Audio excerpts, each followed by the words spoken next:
ஆலயா cotton trending வேட்டிகள் ஷர்ட்டுகள். மத்திய பிரதேசத்தில் தேனீக்களின் தாக்குதலில் இருந்து 20 குழந்தைகளை போராடி காப்பாற்றிய அங்கன்வாடி பெண் சமையலர் உயிரிழப்பு. ஒவ்வொரு குழந்தையாக பாதுகாப்பான இடத்திற்கு அழைத்து சென்றபோது 100க்கும் மேற்பட்ட தேனீக்கள் தாக்கியதில் பலியான சோகம்.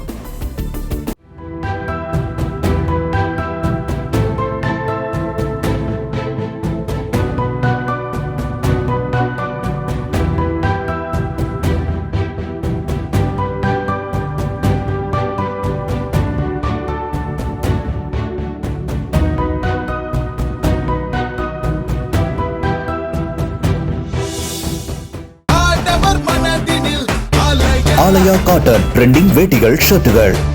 பிளே ஸ்டோர் மற்றும் ஆப் ஸ்டோரில் இருந்து பாலிமர் செயலியை QR கோடு மூலம் பதிவிறக்கம் செய்யுங்கள். செய்திகளை உடனுக்குடன் பெறுங்கள்.